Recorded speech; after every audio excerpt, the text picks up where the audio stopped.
దగ్గర నుంచి వచ్చిన తర్వాత స్ట్రాంగ్ కాఫీ ఒకటి తాగాను అంటే గనక సూపర్‌గా ఉంటది. సో, కాఫీకి పెట్టేసి అలాగే ఫిల్టర్ అయిపోయింది. సో, ఫిల్టర్‌కేసాననమాట.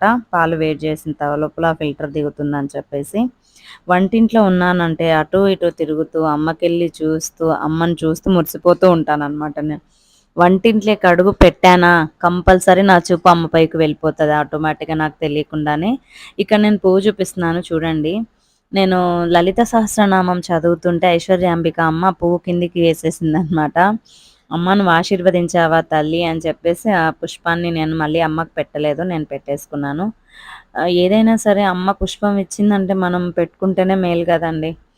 సో, అందుకని ఇంకా నా పూజంతా అయిపోయిన తర్వాతే లక్ష్మి వచ్చి ఇంటి ముందంతా కసులు కొట్టేసి, నీళ్ళు జల్లి, ముగ్గు పెట్టేసింది.